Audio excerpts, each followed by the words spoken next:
नमस्कार दोस्तों। PIB series के अंदर आज 3 अगस्त है और आज हम फ्राइडे और सैटरडे ये 2 दिन के आर्टिकल हैं, इनको हम कवर करने वाले हैं। आपको पता है कि 2 दिन का आज करेंगे और 2 दिन का हम कल करेंगे, क्योंकि हमारा सैटरडे और संडे 2 दिन ऑफ रहता है। और देखो बहुत सारे आर्टिकल हैं, तो आपके लिए थोड़ा सा ऐसे बर्डन ना रह जाए, इसके लिए मैं थोड़ा इसको बांट बांट के चलता हूँ। और देखो, ये 1 से 3 अगस्त यहाँ पे लिखा हुआ है, तो ये थोड़ा सा ऊपर से दिखाने के लिए रखना पड़ता है कि आपको थोड़ा सा ऐसे रहे कि हाँ, हम कंटिन्यू बन रहे हैं या फिर कंटिन्यू है। इसके लिए बाकी हम एक दिन के अंदर अभी 2 ही दिन के आर्टिकल करने वाले हैं। और देखो, study IAS with Dharmendra Jakhar है, ये हमारा टेलीग्राम चैनल है, यहाँ से आप पीडीएफ डाउनलोड कर सकते हो।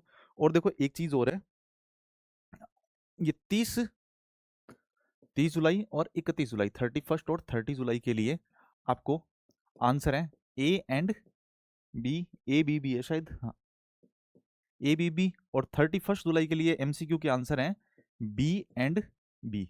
ठीक है, ये आप देख लेना, मैच कर लेना।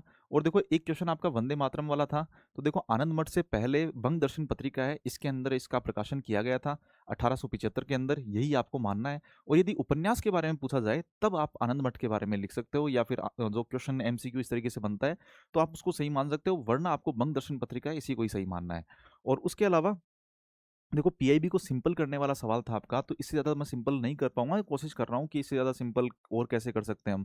देखो, हम पहले वाली जो चीज़ें हैं उनको हम कवर नहीं कर रहे हैं, जो हम रिपीट वाला मोड है तो उसके अंदर थोड़ा कम करने की कोशिश की है। जो जो एक दो पॉइंट मेरे को नए मिलते हैं तो उनको मैं ऐड कर लेता हूँ, बाकी मैं नहीं छोड़ देता हूँ उनको। और बाकी चीज़ें हैं, जैसे मतलब मैं देखता हूँ कि आप एक तरफ तो आप कह रहे हो कि आपका कुछ भी छूटना नहीं चाहिए, और दूसरी तरफ कह रहे हो कि भाई सिंपल रखो, तो दोनों चीज़ें पॉसिबल नहीं है।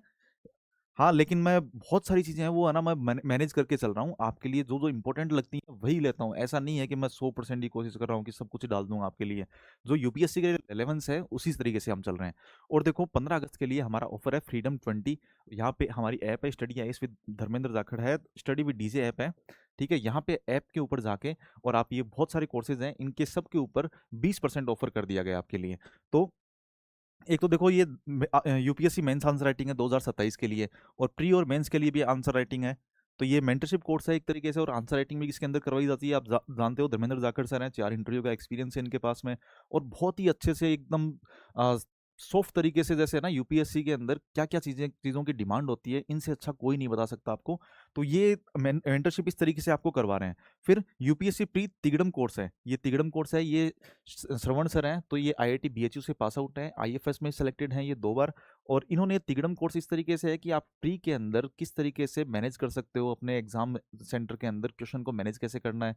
और उसके अलावा जैसे मतलब 4 ऑप्शन है, उनके अंदर से एक ऑप्शन है वो कैसे निकाला जाए, यदि आपको कुछ भी आइडिया नहीं लग रहा है क्वेश्चन के अंदर, 50-50 के अंदर भी आप फंसे हुए हो, तो ये तिगड़म कोर्स है, ये है। उसके अलावा सी सेट है, ये भी श्रवण सर ने ही करवाया है।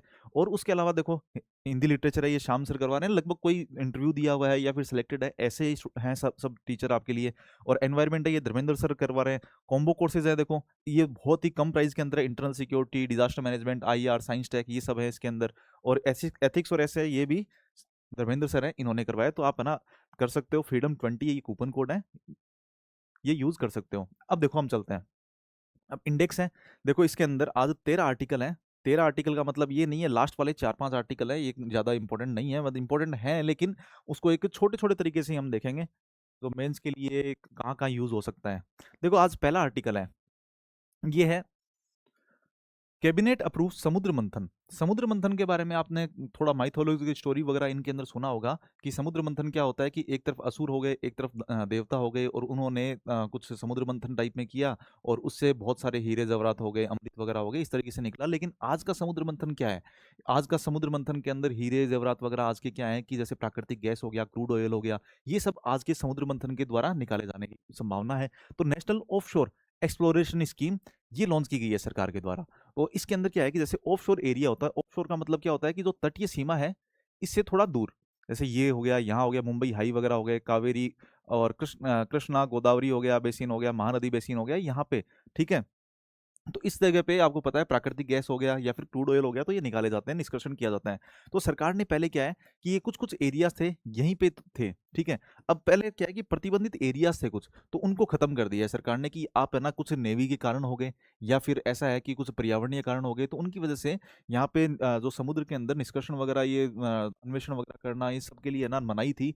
तो सरकार ने अब कहा है कि हम ये जो 90 इतना सारा एरिया है, ये पहले का है, पहले यहाँ यहाँ होता था, और अब का ये डायग्राम है, ठीक है। तो हम अब पूरे एरिया के अंदर जो EZ होता है, EZ होता है 200 नॉटिकल माइल, आपको सबको पता ही है, ठीक है। तो EZ है, तो इस एरिया के अंदर, पूरे के अंदर मतलब 99% तक प्रतिबंधित क्षेत्र था, उसको खत्म कर दिया इन्होंने, सरकार ने, ठीक है। और उसके अलावा देखो इंडिया है तो वो थर्ड लार्जेस्ट उपभोक्ता है, ठीक है, किसका, क्रूड ऑयल का और इनका प्राकृतिक गैस का। और 6 से 7% अभी क्या हो रहा है कि इनका उत्पादन है वो गिर रहा है हर साल, प्राकृतिक तरीके से उत्पादन है तो वो गिर रहा है, जैसे कृष्णा गोदावरी वगैरह, और यहाँ पे अन्वेषण वगैरह करना भी बहुत मुश्किल है अलग अलग जगह। तो अब क्या है कि प्राइवेट और पब्लिक ये पार्टनरशिप है, ये दोनों लोग मिलके और अन्वेषण वगैरह करेंगे। अब देखो पेट्रोलियम और प्राकृतिक गैस मंत्रालय, इसके तहत ये स्कीम है, पहली बात तो आपको ये याद रखनी है। तीसरा सबसे बड़ा उपभोक्ता, 6 से 7% गिरावट हो रही है, बहुत महंगा है, इसका निष्कर्षण वगैरह जोखिम भरा है, सरकारी सहायता जरूरी है, ये सब मैं बता चुका हूँ आपको।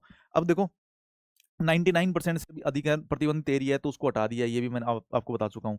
पहले क्या होता था कि उत्पादन साझाकरण की जगह है ना, अब राजस्व साझाकरण है, इस अनुबंध को लागू किया जाएगा। देखो उत्पादन साझाकरण क्या होता था, जैसे कुछ प्राइवेट कंपनियां हैं तो वो अपना उत्पादन वगैरह कर रही हैं, और उसके बाद में जब उनका उत्पादन करने के बाद में जब राजस्व प्राप्त होता है, टोटल उनको जो लाभ प्राप्त होता है उसका बंटवारा सरकार के साथ में पहले किया करती थी। अब उसके अंदर क्या होता था कि ये प्राइवेट कंपनियां ऐसे कहती थी कि हमारे खर्चे वगैरह बहुत ज़्यादा है, इसके लिए हमारे पास में कुछ बचा ही नहीं है, तो बचा नहीं है तो सरकार को कुछ भी नहीं देती थी, या फिर ना ऐसे थोड़ा बहुत दे के या अपने आप को घाटे में दिखा देती थी। लेकिन अब सरकार क्या कह रही है, अब हम राजस्व साझाकरण अनुबंध करेंगे। इसका मतलब है कि आप कितना भी कुछ भी उत्पादन के अंदर लगाओ या कुछ भी करो, हमारे लिए तो आप ना 10% 20% जितना भी है वो राजस्व डिसाइड कर लेंगे पहले ही, और उतना हम पहले ही लेंगे, कि मतलब जितना आपने उत्पादन किया है उसका 10 से 20% हम ले लेंगे, और उसके बाद में आप बेच रहे हो कुछ भी कर रहे हो, आपकी लागत वगैरह कितनी है वो हमें मतलब नहीं है, उसके अंदर से आप अपना निकालना, ठीक है। तो ये हो गया। फिर तेल क्षेत्र संशोधन अधिनियम 2025 है, तो ये भी कानून ढांचा वगैरह ये बनाया गया था, ये हो गया, ठीक है। तो मेजर पॉलिसी रिफॉर्म है ना, ये इसके अंदर क्या क्या किए गए हैं कि एक तो एक्ट वगैरह आया था उसके आधार पे कुछ किया है, फिर रेवेन्यू शेयरिंग है, और 99% है तो उसको प्रतिबंधित एरिया है उसको खत्म कर दिया गया है। अब इस योजना के 5 मेजर कंपोनेंट हैं, तो ये क्या है, देखो एक सिस्मिक डेटा संग्रहण। अब क्या है, प्राइवेट सेक्टर है तो वो क्या करेगा, पब्लिक सेक्टर के साथ में मिलके, सरकार के साथ में मिलके सिस्मिक डेटा संग्रहण वगैरह करेंगे। गहरे पानी के अंदर ड्रिलिंग वगैरह अब की जाएगी, वैज्ञानिक अन्वेषण वगैरह किए जाएंगे, एकीकृत अवसंरचना की जाएगी, जैसे अपतटीय उत्पादन वगैरह, बुनियादी ढांचे का विकास हो गया है, बहुत सारी चीजें हैं ना इसके अंदर की जानी है। तकनीकी और अंतर्राष्ट्रीय जुड़ाव, कि मतलब डिजिटल कार्यक्रम हो गया, क्षमता निर्माण, मतलब बाहर से अंतर्राष्ट्रीय सहयोग वगैरह लेके और आप टेक्नोलॉजी के अंदर डेवलपमेंट करो, इंग्रेडिएंट हो, ठीक है, इंग्रेडिएंट अच्छे लो कुल मिला के, अत्याधुनिक तकनीक को अपनाओ, ये सब हो गया अंतर्राष्ट्रीय सहयोग। ये 5 हैं, ये उसके घटक हैं, ठीक है, बस इतना ही है। तो मेन मेन चीजें हैं, और इनको थोड़ा थोड़ा सा आप ऊपर से ध्यान रखना कि ये चीजें हैं इसके अंदर घटक हैं, इस इतना डीप के अंदर जाने की जरूरत नहीं है। हालांकि इसके अंदर पैसे वगैरह भी दिए हुए थे कि हर स्कीम के सब पार्ट के अंदर कितना कितना पैसा दिया है, तो इसके लिए सिर्फ आप हेडिंग हेडिंग याद रखना है इसकी, ठीक है। अब देखो इससे फायदा क्या होगा, आपको पता है कि भाई घरेलू उत्पादन वगैरह है तो ये कम है, तो ये थोड़ा इतना इतना बढ़ जाएगा। इसके संसाधनों का आधार है देश के अंदर हाइड्रोकार्बन है तो वो आयात से हमें सुरक्षा मिलेगी, विदेशी पूंजी है तो वो भी हमारी बचेगी, ये बहुत सारे फायदे हैं, वो तो आप नॉर्मली वैसे मेंस के लिए लिख ही सकते हो, ठीक है। तो आगे चलते हैं फिर हम। अब ये अगला आर्टिकल है, ये प्रधानमंत्री सूर्य सरोवर योजना, ये सरकार ने एक सूर्य सरोवर योजना है ये लॉन्च की है। जैसे आपको पता है कि जैसे पानी है तो जलाशय वगैरह हो गए या फिर बांध वगैरह हो गए, भारत के अंदर बहुत सारे हैं, झील हो गए, जलाशय हो गए या फिर बांध हो गए, और वहाँ पे पानी है तो पानी के ऊपर यदि फ्लोटिंग तरीके से सोलर पैनल वगैरह इस तरीके से लगाए जाते हैं तो इनका क्या है कि बहुत सारा फायदा होने वाला है। जैसे एक तो वाष्पीकरण नहीं होगा, जो पानी है तो उसका वाष्पीकरण नहीं होगा, दूसरा है कि जो कूलिंग इफेक्ट है तो वो भी वहाँ पे ना मैनेज हो जाएगा। जैसे मान लो कि भूमि के ऊपर यदि सोलर प्लेट वगैरह लगाई जाती है तो उसमें क्या है कि एनर्जी जो प्रोड्यूस करने की क्षमता होती है, ऐसे कहा जाता है कि थोड़ी सी कम हो जाती है। लेकिन वहाँ पे क्या है, आपको पता है कि जैसे पानी है तो वो एक टेम्परेचर है तो वो नॉर्मल रहता है, ज़्यादा न तो ऊपर जाता है न नीचे होता है, कम होता है। तो इसके लिए क्या है, वहाँ पे एक आदर्श स्थिति मिल जाएगी आपको। तो ये दो दो फायदे हो गए, और फिर उसके बाद में भी काफ़ी छोटे-छोटे फायदे हैं, तो वो भी हैं, जैसे मतलब वो भूमि है, तो वो भी है ना, लैंड है तो उस वो जैसे उसकी कमी रहती है हमारे पास में अलग-अलग जगह, तो पानी रिज़र्वियर वगैरह है, तो वहाँ पे लगा के सरकार है ना उसका उत्पादन वगैरह बढ़ा सकती है। तो ये नई स्कीम है, प्रधानमंत्री सूर्य सरोवर योजना है, तो इसके अंदर बहुत सारे पैसे वगैरह दिए गए हैं, और इसके अंदर टारगेट क्या है, 5,000 मेगावाट, ये आपको ध्यान रखना है, 5,000 मेगावाट के फ्लोटिंग पावर प्लांट लगाए जाएंगे, ठीक है। और हर एक मेगावाट पर 1 करोड़ रुपया दिया जाएगा। देखो पहली बात तो आपको ये ध्यान रखना है, 2026-27 से, वित्त वर्ष 26-27 से 30-31 तक है ना ये योजना है, ये परियोजना तो 30-31 तक चलेगी, मतलब 4 साल। लेकिन इसके अंदर पैसे हैं वो 5 साल के दिए जाएंगे, 2032-33 तक इसके लिए वित्तीय सहायता वगैरह दी जाएगी। अब क्या है कि हर एक मेगावाट के लिए, प्रति मेगावाट के लिए सरकार 1 करोड़ रुपया देने वाली है। और इसके अंदर देखो एक एक चीज और थी, ये इसके अंदर लिखी हुई नहीं है, ठीक है, मैं देख के बता दूंगा बाद में। तो देखो एक 50 लाख तक की सहायता इसके अंदर मिलेगी। 50 लाख तक की सहायता है वो भी मिलने वाली है। 50 लाख का मतलब ये है कि जैसे हाइड्रोग्राफी वगैरह करना, या फिर है ना उसकी गहराई, पानी की गहराई वगैरह कितनी है, या फिर उसका मेजरमेंट वगैरह क्या है, वो सब के लिए भी शुरुआत के अंदर 50 लाख वगैरह मिलेंगे। और उसके बाद में पूरा प्रोजेक्ट लगाने के लिए हर एक मेगावाट के लिए 1 करोड़ रुपए मिलेंगे। ये 3 पॉइंट है, ये आपको ध्यान रखना है, ठीक है। फिर उसके बाद में देखो रणनीतिक भूमि लाभ क्या हो गया, भूमि संसाधन के लिए कार CO2 है तो उसका उत्सर्जन कम होगा, घरेलू विनिर्माण है तो ये बढ़ेगा, आत्मनिर्भर भारत है इसको सहयोग मिलेगा, ये सारी चीजें हैं वो आप कर सकते हो, ठीक है। अब देखो अगला आर्टिकल है, सेना प्रमुख है तो उन्होंने स्वदेशी extreme weather grade diesel launch किया है। देखो आपको पता है जैसे पहाड़ों के अंदर इस तरीके से आप देखते हो कि जैसे सियाचिन वगैरह हो गया, तो वहाँ पे जो आर्मी पर्सन होते हैं, तो वो ट्रक वगैरह रहता है तो उनको रात को थोड़ा 1 घंटे का या 2 घंटे का इस तरीके से अलार्म लगा के रखते हैं, और वापस थोड़ी देर के लिए उसको ट्रक को चालू करते हैं और वापस सो जाते हैं। तो इस तरीके से उनको ना बारी बारी से नींद लेने के लिए करना पड़ता है। या फिर आपने ये भी देखा होगा कि अब उनके जो इंजन होता है, इंजन क्या, वो जो टैंक का नीचे होता है, तो टैंक के नीचे वो आग वगैरह लगा के उसको थोड़ा गर्म करते हैं, क्योंकि क्या है कि जम जाता है बहुत ज़्यादा जो डीजल है, तो वो इस तरीके से होता है कि वो जम जाता है माइनस टेम्परेचर के अंदर। तो इससे पहले भी एक लद्दाख के अंदर इस तरीके से कुछ हुआ था एक, तो उसके अंदर 32-33 डिग्री के समथिंग, यदि -डिग्री तक है ना, इस तरीके से कि डीजल बनाया गया था ना।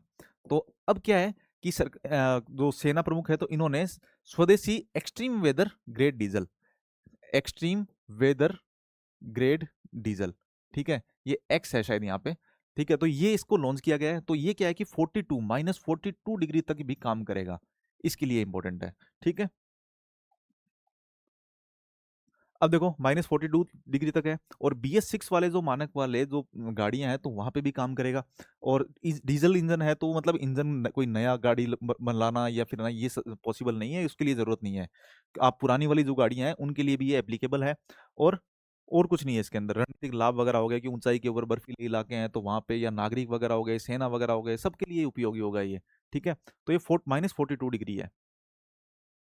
अब भारत और मालदीव के बीच में क्या है कि आपको पता है कि जैसे UPI है तो अलग अलग देशों के अंदर अपनाए जा रहे हैं। अभी तक शायद 9 देश होंगे, मैंने आपको बार बार शायद 3-4 बार बता दिया ये तो 9 देश के समथिंग है।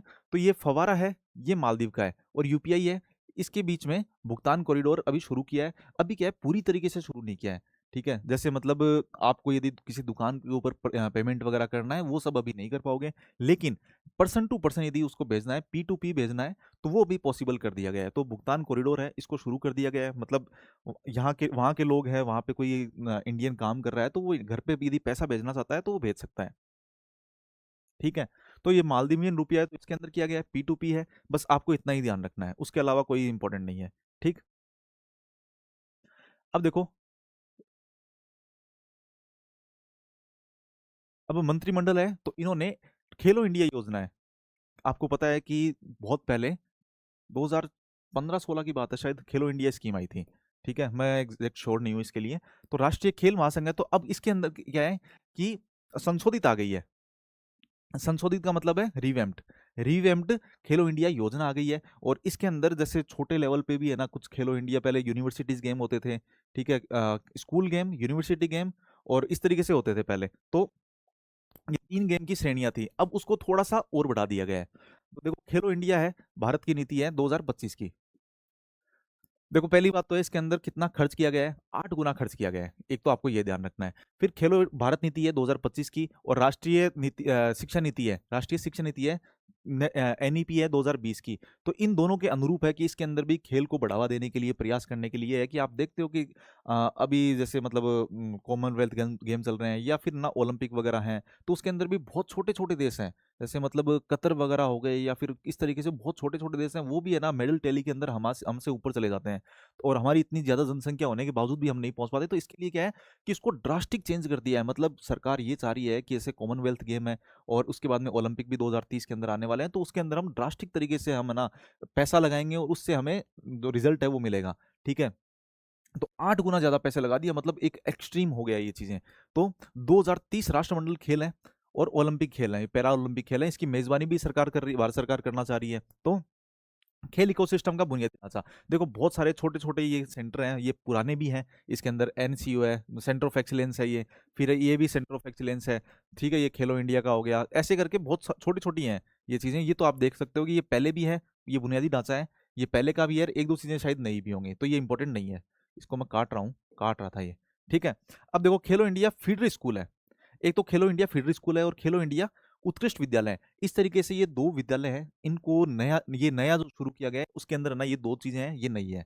ठीक है, तो इसके अंदर ये स्कूल खोले जाएंगे फीडर स्कूल। इसके अंदर तो ये है कि बच्चा है तो उसकी कैपेसिटी वगैरह पहचानी जाएगी कि ये किस खेल के अंदर इंटरेस्ट दिखा रहा है और उसको ना आगे ले जाया जा सकता है। तो ये तो फीडर स्कूल हो गया। फिर उसके बाद में उत्कृष्ट विद्यालय, थोड़ा सा यदि कोई बच्चा अच्छा कर रहा है तो उसको आगे बढ़ावा देने के लिए उत्कृष्ट स्कूल है। ये इसके बाद की चीज़ है, ये शुरुआती चीज़ है, जो मतलब खेल की प्रतिभा को पहचानना और फिर उसके बाद में उसको आगे भेजना, ये शुरुआती इस स्तर पे ही है, मतलब छोटे स्कूलों पे, जैसे मतलब एलकेजी यूकेजी के जस्ट बाद में मानो। ठीक है, फिर कोच के लिए राष्ट्रीय कोच प्रत्यायन बोर्ड है, ये बनाया गया है कोचों के लिए। फिर डिजिटल स्पोर्ट्स प्लेटफॉर्म है, इसकी परिकल्पना भी की गई है। और ये देखो दो तीन चीजें हैं, मैंने दो तीन चीजें, ये वाली नहीं है, ये लास्ट वाला छोड़ देना आप, ये इसको भी छोड़ देना, ये दो चीज ध्यान रखना रेड वाली। फिर इमर्जिंग खेलो इंडिया एथलीट है, इसकी श्रेणी अलग से बनाई गई है, जिससे क्या होगा कि एथलीट है तो उसके विकास के इकोसिस्टम वगैरह बनाया जाएगा, कि मतलब बहुत एक्सट्रीम वाले जो है ना, जो खेलो इंडिया के अंदर काम उपलब्धि पाने वाले जो स्पोर्ट्समैन है, तो वो सब है ना इस श्रेणी के अंदर आएंगे, इमर्जिंग खेलो इंडिया एथलीट है। ठीक है, ये इसके अंदर आएंगे, इसकी श्रेणी अलग से बना दी गई है। और इसके अंदर इकोसिस्टम है, ये 10 गुना तक विस्तार करने की बात है, कि मतलब 8 गुना तक तो हम ये पैसा दे रहे हैं और 10 गुना विस्तार करेंगे।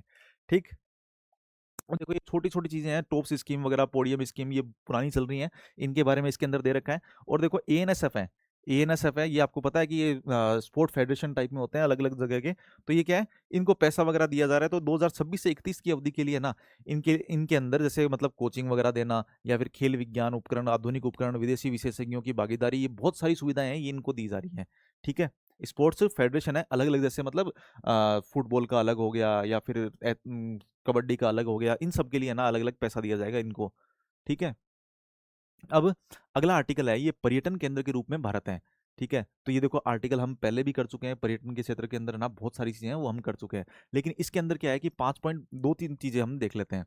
देखो अभी हम हमारा पर्यटन के अंदर जीडीपी के अंदर भागीदारी कितनी है पर्यटन की, 5.22% है, ये आपको ध्यान रखना है। फिर उसके बाद में देखो ये है कि इतने रोजगार वगैरह हैं इसके अंदर, टोटल जो स्वदेशी थे वो 2.9 अरब हैं, और लगभग 2 करोड़ के समथिंग विदेशी यात्री हैं या पर्यटक हैं वो भी आए थे। और पर्यटन अलग अलग तरीके से होते हैं हमारे यहाँ पे, जैसे मतलब कि एक आध्यात्मिक पर्यटन है तो वो अलग तरीके से होता है, फिर चिकित्सा पर्यटन हो गया, क्रूज वाले हो गए, या फिर अलग अलग तरीके से हमारे यहाँ पे पर्यटन की संभावनाएं हैं। तो देखो विश्व धरोहर वगैरह है यहाँ पे, या फिर है ना यूनेस्को साइट है, बायोस्फीयर रिजर्व है, बहुत सारी चीज़ें हैं यहाँ पे। फिर स्पिरिचुअल साइट हो गई बुद्ध के लिए, आप देख रहे हो कि एशिया के बहुत सारे लोग हैं वो यहाँ पे आते हैं, और जो इंडिया के हैं वो तो आते ही हैं। फिर उस चिकित्सा है, आरोग्य पर्यटन है, तो इसके अंदर वर्ल्ड के अंदर शायद इंडिया टॉप 10 के अंदर आता है। एक इंडेक्स आई थी मेरे को जहाँ तक याद आ रहा है, मेडिकल परफॉर्मेंस इंडेक्स है या मेडिकल टूरिज्म इंडेक्स है, सॉरी मेडिकल टूरिज्म इंडेक्स है, तो उसके अंदर टॉप 10 के अंदर है इंडिया। तो चिकित्सा और आरोग्य पर्यटन है, तो इसके अंदर भी भारत है ना वैश्विक केंद्र बना हुआ है। उसके बाद में होम स्टे वगैरह हो गया, रूरल टूरिज्म है, इसको भी सरकार बढ़ावा दे रही है। और माइस पर्यटन है, MIC, जैसे मीटिंग वगैरह हो गया, जैसे ब्रिक्स वगैरह की मीटिंग यहाँ पे हो रही है, G20 की हुई थी, इंसेंटिव वगैरह हो गए, कॉन्फ्रेंसेज वगैरह हो गई, ये सब भी है ना यहाँ पे इंडिया के अंदर बहुत सारी हो रही हैं। फिर दूसरे पर्यटन के कौन से हो गए, क्रूज हो गया, वाटर स्पोर्ट्स हो गया, ट्रैकिंग, डेजर्ट सफारी, ऐसे करके बहुत सारी चीज़ें, फिल्म टूरिज्म, इसको भी ना भारत के अंदर बढ़ावा दिया जा रहा है। ये एक होलिस्टिक तरीके से कि इंडिया के अंदर टूरिज्म के प्रकार क्या है वो देख लिया हमने, और जीडीपी के अंदर कॉन्ट्रीब्यूशन है तो वो 5.22% है, ये देख लिया हमने। फिर गंतव्य विकास के लिए प्रमुख योजनाएं और निवेश, ये है। अब देखो स्वदेश दर्शन योजना होगी, स्वदेश दर्शन योजना 2.0 होगी, फिर उसके बाद में अमृत प्रसाद योजना, ये बहुत सारी स्कीम है आपको पता ही है। और राज्य हैं तो वो अपने अपने स्तर पे है ना होम स्टे वगैरह ये कर ही रहे हैं। केरला के अंदर होम स्टे बहुत अच्छा फेमस है, आपको पता है। तो ये सारी स्कीम वगैरह हैं, ये तो आप लिख सकते हो, इसमें तो कोई बड़ा पहलू नहीं है। फिर देखो चैलेंज बेस्ड डेस्टिनेशन डेवलपमेंट है, ये भी किया जा रहा है। और डिजिटल पर्यटन है, इसको बढ़ावा दिया जा रहा है। निधि प्लस है, निधि प्लस है, ये थोड़ा सा अलग है। और इसको वैसे मैं बता चुका हूँ कि जो होटल ट्रेवल वाले ये है ना, ये एकीकृत तरीके से प्लेटफॉर्म बना हुआ है कि उनके जो पंजीकरण वगैरह करने के लिए एकीकृत प्लेटफॉर्म है, तो कोई लूट ना ले या फिर ना सर्विस प्रोवाइड है, इनको अच्छे से तरीके से दी जाए, तो इसके लिए ये निधि, ये हम पहले बात कर चुके हैं इसके बारे में। और फिर उसके बाद में पर्यटन के स्टार्टअप हैं, तो बहुत सारे स्टार्टअप वगैरह, हाईवे डिलाइट देखो, ये एग्जाम्पल वगैरह बहुत अच्छे दिए हुए हैं इसके अंदर। हाईवे डिलाइट हो गया, विलोटेल हो गया, ये ग्रामीण पर्यटन इसके लिए है। उड़ चलो है, रक्षा कर्मियों के लिए ना तकनीक संचालित यात्रा सेवाएं हैं। तो ये बहुत सारी इंपॉर्टेंट है, आपके पास में एग्जाम्पल भी मिल जाते हैं यदि पर्यटन के बारे में ऐसे भी आता है या फिर कोई क्वेश्चन आता है तो भी। अब अवसंरचना कनेक्टिविटी आपको पता है, विकसित उड़ान है, मतलब उड़ान पहले थी, फिर उसके बाद में विकसित उड़ान हो गया, उसके अंदर देखो कि बहुत सारे जो एरोड्रोम वगैरह वो विकसित किए जा रहे हैं, ये सब हम बातें कर चुके हैं पहले ही।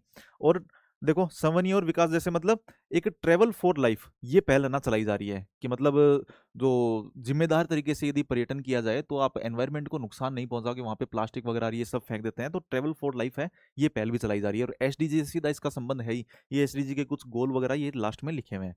तो ये पर्यटन का पूरा आर्टिकल था, वो हमने ऊपर ऊपर से देखा है। फिर उसके बाद में अगला आर्टिकल है, ये राष्ट्रीय सुरक्षा सलाहकार है, देखो एक ये है लोकमान्य तिलक नेशनल अवार्ड है 2026। ठीक है, तो ये अजीत डोभाल जी को दिया गया है इस बार, जो हमारे नेशनल सिक्योरिटी एडवाइजर हैं, इनको ये अवार्ड दिया गया है, इसको आपको ध्यान में रखना है। ठीक है, गृह मंत्री हैं, उन्होंने दिया है। ठीक, लोकमान्य तिलक नेशनल अवार्ड है। और देखो तिलक के बारे में थोड़ा सा बता रखा है कि इन्होंने शिक्षा में योगदान, देखो वैसे तो आपको पता है कि केसरी मराठा हो गए, फिर उसके बाद में इन्होंने जैसे शिवाजी और गणेश महोत्सव है ये सब भी किए थे। और जैसे और क्या था इनके बारे में, जैसे न्यू इंग्लिश स्कूल है, डक्कन एजुकेशन सोसाइटी है, फर्ग्यूसन कॉलेज है, इन सब की कॉलेज है ना, ये सब बनाई थी यहाँ पे पुणे के अंदर से थी जहाँ तक ये। ठीक है, फिर सांस्कृतिक राष्ट्रवाद है, इसको भी जन्म दिया था। केसरी मराठा मैंने आपको बता ही दिया। भगवत गीता है, ठीक है, तो गीता रहस्य करके इनकी किताब आई थी, तो भगवत गीता का व्यवहारिक स्वरूप है, उसके अंदर इन्होंने प्रस्तुत किया था। अब देखो अजीत डोभाल जी हैं, इनके बारे में तो आपने जैसे धुरंधर है, तो उसके अंदर भी आपने देखा होगा एक शुरुआत के अंदर हाईजैकिंग वाला था, तो उसके अंदर वो जाते हैं, तो वो उन्हीं का ही एक है।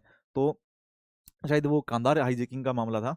तो सबसे पहले देखो एनएसए है ना, ये सबसे लंबे कार्यकाल है इनका एनएसए के तहत, जैसे 2014 के अंदर शुरुआत के अंदर ही बन गए थे और अभी तक ये एनएसए हैं। फिर खुफिया तंत्र में सेवाएं वगैरह, जैसे आईबी के अंदर अलग अलग जगह पे रहे हुए हैं, पाकिस्तान के अंदर भी।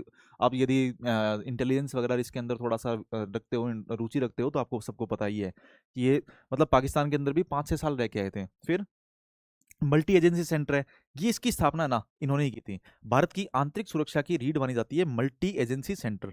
ठीक है, तो इसकी नींव है इन्होंने ही रखी थी कि सारी एजेंसियां हैं वो एक साथ में आ जाएं, और कोलेब्रेशन वगैरह जो मतलब इंटेलिजेंस वगैरह है, तो वो सब अच्छे से हो सके कोलेब्रेशन के साथ में। और सेना का आधुनिकीकरण करना, और ये सब इनके ही थे। ठीक है, तो इनको शायद कीर्ति चक्र भी मिला हुआ है।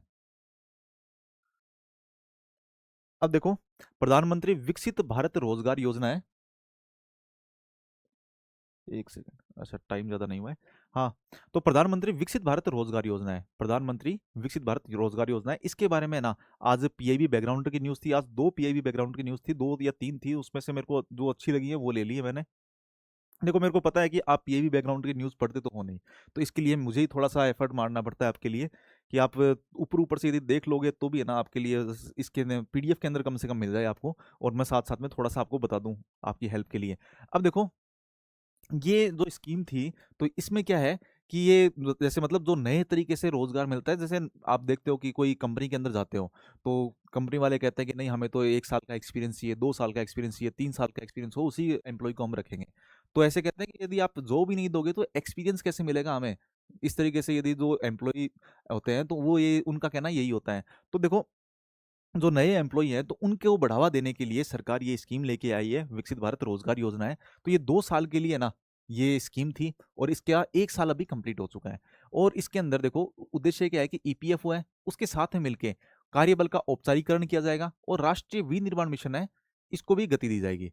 अब देखो इसके अंदर जो कर्मचारी होते हैं उनके लिए अलग से इंसेंटिव होता है, और जो नियोक्ता होते हैं, जो मतलब कंपनी के ओनर होते हैं, तो उनके लिए अलग से इंसेंटिव है। जो कर्मचारी हैं उनके लिए क्या है कि यदि किसी की 1 लाख रुपए पर मंथ से कम वेतन है, तो उसको क्या है कि अधिकतम 15,000 रुपए है ना, सरकार सहयोग करती है, और वो किस्त के तहत पे होता है। और 6 महीने में पहली किस्त होती है, 6 महीने बाद भी मिलती है, और 12 महीने यदि आप वहां पे जॉब कर रहे हो एक ही जगह पे, तो 12 महीने बाद में दूसरी किस्त मिल जाती है। और ये वित्तीय साक्षरता कोर्स यदि आप पूरा करोगे तो ये उनकी कंडीशन होती है कि आपको है ना वित्तीय साक्षरता के मतलब जैसे आप कुछ टेक्नोलॉजी वगैरह इस तरीके से आप सीख रहे हो तो उसके लिए फाइनेंशियल टेक्नोलॉजी है तो उनके लिए आपको कोर्स वगैरह होता है, उसको पूरा करोगे तब आपको ये किस्तें वगैरह मिल जाएंगी। अब क्या है, नियोक्ता जो कंपनी के ओनर हैं उनको भी 1 लाख रुपए प्रति माह है यदि किसी को दे रहे हैं तो उसके हर एक के लिए 3 हजार रुपये प्रति महीने इसको नियोक्ता को देती है सरकार। तो मतलब 3 हजार इसको दे रही है और ये तो पर मंथ है और ये वन टाइम है, हाईएस्ट 15 हजार तक। ठीक है। और 6 महीने बाद में, और ये जरूरी है कि वो एम्प्लॉय है उसको 6 महीने तक कम से कम रखे अपने पास में, उसके बाद में ही 3 हजार रुपये हैं वो मिलेंगे आपको। तो 2 साल के लिए दिए जाते हैं। और विनिर्माण क्षेत्र है तो उसके लिए तो तीसरे और चौथे साल के लिए भी है, सर्विस सेक्टर है तो उसके लिए 2 साल ही है, बाकी विनिर्माण क्षेत्र उसके तीसरे चौथे साल तक भी मिलते रहते हैं। तो विनिर्माण क्षेत्र को बढ़ावा देने के लिए, और ये क्या है कि इसके अंदर इस योजना का लाभ है ना बहुत सारे लोगों ने लिया है और 30% इसके अंदर महिलाएं भी हैं। अब देखो ये अगला आर्टिकल है, ये अब छोटे छोटे आर्टिकल शुरू हो चुके हैं और इसके अंदर देखो प्रोजेक्ट सारथी है, ये प्रोजेक्ट सारथी है, इसके बारे में आर्टिकल है, मैं सही से देख नहीं पाया। हाँ, तो ये सारथी क्या है, जो स्वयं सेवक वगैरह इस तरीके से है ना हॉस्पिटल के अंदर इनको लगाया जाएगा। और जैसे मान लो कि कोई वृद्धजन है या फिर दिव्यांग है वो वहाँ पे आता है तो उसकी हेल्प वगैरह की जाती है, जैसे स्ट्रेचर वगैरह लेके गए या फिर ना व्हील चेयर है तो उसको लेके गए हैं तो उसके लिए, या फिर किसी को समझ में नहीं आ रहा है कि कौन सी डायग्नोस्टिक सेंटर है वो कहाँ पे है, सारी चीजें हेल्प वगैरह है तो ये स्वयं सेवक हैं, ये करेंगे। और माई भारत है इसके साथ में इसको सहयोग करवाया जा रहा है। माई भारत आपको पता है कि युवा मामले का मंत्रालय उसके तहत आता है, और माई भारत है तो उसके साथ में जो एनसीसी कैडेट वगैरह हो गए या फिर बहुत सारे अलग अलग लोग हैं तो वो इसके अंदर ना स्वयं सेवक बन सकते हैं। और उनको आसपास के जो अस्पताल है वहाँ पे ना उनको नियुक्त कर दिया जाता है और मरीजों की जो हेल्प है वो करवाई जाती है उनके, जैसे मतलब डॉक्टर वगैरह है ना इनका बोझ कम हो जाता है कि डॉक्टर्स हैं जो पेशेवर काम करने वाले हैं वो अपना काम करें, और जो दूसरी चीजें हैं जो नॉन क्लिनिकल तरीके से काम है तो वो ये कर पाए। ठीक है। तो ये इनको दे दिया जाएगा स्वयं सेवकों को, तो इसके लिए है। ठीक है, इसका नाम है प्रोजेक्ट सारथी, ये थोड़ा आप ध्यान रखना। फिर अगला है, ये है लीगल रिसर्च एनालिसिस असिस्टेंट है। ठीक है। अब देखो आपको पता है कि जो कोर्ट है और उसके साथ में कोर्ट के साथ में एआई है, इन दोनों को जोड़ने के लिए एक प्रोजेक्ट है ई कोर्ट मिशन मोड प्रोजेक्ट, ये चल रहा है। आप इंग्लिश में कोई दिक्कत नहीं होगी वैसे मेरे को लग रहा है। तो देखो इसके लिए क्या है कि लीगल रिसर्च एनालिसिस असिस्टेंट लेगरा, ये एक असिस्टेंट टाइप में बनाया गया है कि जो जज जज वगैरह को और इनको है ना एआई असिस्टेंट देगा कि कौन सा केस था, क्या क्या चीज़ें थी, कितनी सारी फाइलें हैं, तो उसको मैनेज करने का काम, सारे काम है ना ये करता है। ठीक है। तो आपको ये ध्यान रखना है। और इसको डेवलप किसने किया है, एनआईसी है और सीओई है इसके बारे में, बस ये इंपॉर्टेंट है। उसके अलावा भी एक और किया है तो वो इंपॉर्टेंट नहीं है, ये ज़्यादा इंपॉर्टेंट है। ठीक है। लीगल रिसर्च एनालिसिस असिस्टेंट है, बस इसका आप कहीं पे मेंस में यूज में ले सकते हो, प्री के लिए नहीं है ये। ठीक है। अब एआई है और उसका ई न्यायालय के अंदर उत्कृष्टता केंद्र है, ये वो सेम ही है, आप देख लो, मैं हट जाता हूँ। अब बल्क ड्रग पार्क है, बल्क ड्रग पार्क है। देखो अभी हिमाचल प्रदेश के अंदर 1,000 करोड़ रुपए है ना इसको अनुदान दिया गया है। बल्क ड्रग पार्क मतलब ड्रग बनाने का बहुत बड़ा पार्क होता है तो उसके लिए बल्क ड्रग पार्क है। तो सरकार ने बहुत पहले क्या है कि एक तो गुजरात के अंदर, एक आंध्र प्रदेश के अंदर और एक हिमाचल प्रदेश के अंदर, तो इसको अभी पैसे मिले हैं। तो ये 3 बल्क ड्रग पार्क हैं ये बनाए थे, ये थोड़ा सा आपको ध्यान रखना है बस। ठीक, आगे चलते हैं। प्रधानमंत्री सुरक्षित मातृत्व अभियान है, देखो इसमें कुछ मेंस के लिए आपके लिए डाटा है तो उनको थोड़ा ध्यान रखना है कि देखो एक तो नमूना सैंपल रजिस्ट्रेशन सर्वे है, तो इसके अनुसार क्या है कि एमएमआर है वो 2014-15 के अंदर बहुत ज़्यादा थी, क्या 87 हो चुकी हैं। अब क्या है कि 43 अंक हैं वो कम हो चुके हैं। ठीक है। ये आपको थोड़ा सा ध्यान रखना है कि एमएमआर है वो कम हो चुकी है, पहले 130 थी, ये 1 लाख पे ही होती है, उसको 87 हो चुकी है। फिर एनएफएचएस है, उसके नए डेटा है जो एनएफएचएस 6 है और ये 4 है, तो इन दोनों डेटा को कंपेयर किया इन्होंने। और उसके अंदर बताया कि जो पंजीकरण है, जो प्रसव से पहले पंजीकरण करवाया जाता है, तो ये 76% है ना, इतना हो गया है। उसके बाद में प्रसव पूर्ण जांच, एंटीनेटल जांच वगैरह होती हैं तो उनके लिए नेशनल फैमिली हेल्थ सर्वे है तो और 6 है, तो उसमें 6 में क्या है कि 65% हो चुका है। और ये क्या है, पहले 51% था। ये कुछ डेटा है वो आपको मेंस के लिए काम के हैं। और देखो संस्थागत प्रसव है तो इसके लिए नेशनल फैमिली हेल्थ सर्वे है तो इसमें इतना था, और 6 के अंदर 90% हो चुका है, 90%। ठीक है, ये आपको ध्यान रखना है कि संस्थागत प्रसव क्या होता है कि मतलब इंस्टीट्यूशनल डिलीवरी टाइप में होती है तो उसके लिए है। ठीक है। अब देखो, ये क्या है, नक्सलवाद है तो उसके लिए है, और पीआईबी बैकग्राउंड की न्यूज़ थी, इसके बारे में हम पहले बहुत सारी चीज़ें कर चुके हैं। तो आपको सिर्फ देखना है इसके अंदर, खुद से देख लेना कि कुछ नई चीज़ें आपको दिख रही हैं, जैसे मतलब डायग्राम वगैरह है, तो ये आप है ना जो फ्लो चार्ट वगैरह है ये डाल सकते हो उसके अंदर, कि 2014 के अंदर पुलिस स्टेशन इतने ही थे, फिर उतने हो गए हैं, और जो भी आपको चीज़ें अच्छी लग रही हैं वो डाल सकते हो। अब देखो 1967 के अंदर नक्सल मूवमेंट हुआ था, फिर सीपीआई माओइस्ट हुआ था। देखो आप पीआईबी बैकग्राउंड की न्यूज़ वगैरह तो पढ़ते नहीं हो, तो इसलिए मैंने डाल देता हूँ, आपको बताया मैंने। तो देखो 2015 के अंदर क्या हुआ, 14 में, ये सारी चीजें इसके अंदर दे रखी हैं। ठीक है, तो ये आप पीडीएफ से देखना, और उसके अंदर आपको है ना ये जो फैक्ट वगैरह हैं, दो चार चीजें हैं वो आपको दिख जाएंगी। ठीक है, और मैंने इसीलिए डाला है। इसमें कुछ प्रोजेक्ट वगैरह भी थे, जैसे ऑपरेशन थंडरस्टॉर्म है, इन इन चीज़ों को जोड़ना, बाकी चीज़ें तो लगभग सेम है। तो जैसे ऑपरेशन थंडरस्टॉर्म है, ऑपरेशन ऑक्टोपस है, सरकार ने कौन कौन से किए हैं, ऑपरेशन डबल बुल है, फिर चक्रबंद है, फिर ऑपरेशन ब्लैक फॉरेस्ट है, ऑपरेशन भीम भाग बर्ग है। ठीक है, तो ऐसे बहुत सारे हैं। ये 3 पेज हैं इसके अंदर, और जैसे डायग्राम वगैरह आपको बनाने हो तो ये ऐड कर सकते हो आप। ठीक है, ये 3 क्वेश्चन है आज।